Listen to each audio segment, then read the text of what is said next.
Déjà une première approche de cet enseignement difficile. Moi je dirais difficulté de cet enseignement.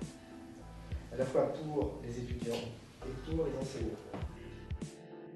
Et la première chose moi, que j'essaie de leur dire, c'est pourquoi on est dans l'Union et ce que ça nous apporte nous en tant que citoyens français. Savoir pourquoi on enseigne la culture et la citoyenneté européenne. Je pense qu'il faut commencer par expliquer aux étudiants, c'est arriver à leur faire prendre conscience que ils vivent dans une citoyenneté européenne, même s'ils n'en ont absolument aucune conscience, que c'est une lacune de l'enseignement en particulier français, parce qu'on leur apprend, ils ont des cours d'éducation civique depuis le cours préparatoire, on leur apprend ce que c'est que le maire, ce que c'est que les différentes strates de la société en France, et puis l'enseignement, ça s'arrête aux frontières de la France, alors que ça fait 60 ans que le cadre il a explosé, il est au niveau européen. Sachant que le peut même être initié par l'idée qu'ils savent déjà des choses. Alors, parfois, le contraire, au lieu de dire ils ne savent rien, ils savent des choses mais ils ne savent pas qu'ils les savent. Donc, partir bon, qu'est-ce que vous savez sur l'Europe et brainstorming, on met des mots au tableau et à partir de là, on peut commencer le débat. Comment les intéresser en partant des bénéfices que leur rapporte l'Europe. Et c'est, comme on disait aujourd'hui, ils sont touchés par la crise, ils sont touchés par la dette, donc ça les intéresse. Donc partir de choses qui vont les toucher, et qui vont les toucher notamment d'une façon positive, quels bénéfices on peut retirer de l'Europe aujourd'hui. Et il y a des bénéfices, bien évidemment, culturels ou autres, mais il y a des bénéfices tout simplement financiers, tout simplement le fait de pouvoir avoir une mobilité européenne parce qu'il y a des fonds pour cela. Il y en a plein qui ne le savent pas, il y en a plein qui peuvent être intéressés par l'Europe à partir de ce lien-là. Donc, raisonner en termes de bénéfices. Qu'est-ce qu'on leur apprend dans ce cours de culture et citoyenneté européenne? Il y a l'aspect culture, leur faire prendre conscience que il y a deux aspects majeurs, il y a deux parties majeures dans le cours sur l'Europe.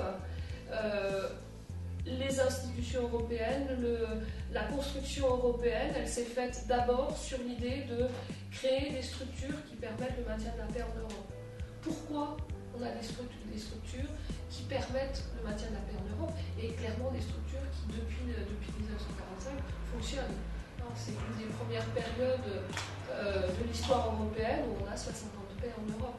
Ça, il faut aussi leur en faire prendre conscience que cet aspect européen-là, il est essentiel et que il est effectivement caché derrière l'aspect économique de l'Europe, qui est le deuxième aspect.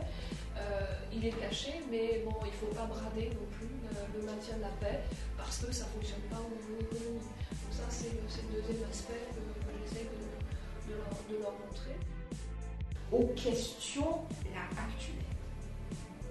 C'est-à-dire avec la problématique de la dette des États, dette publique.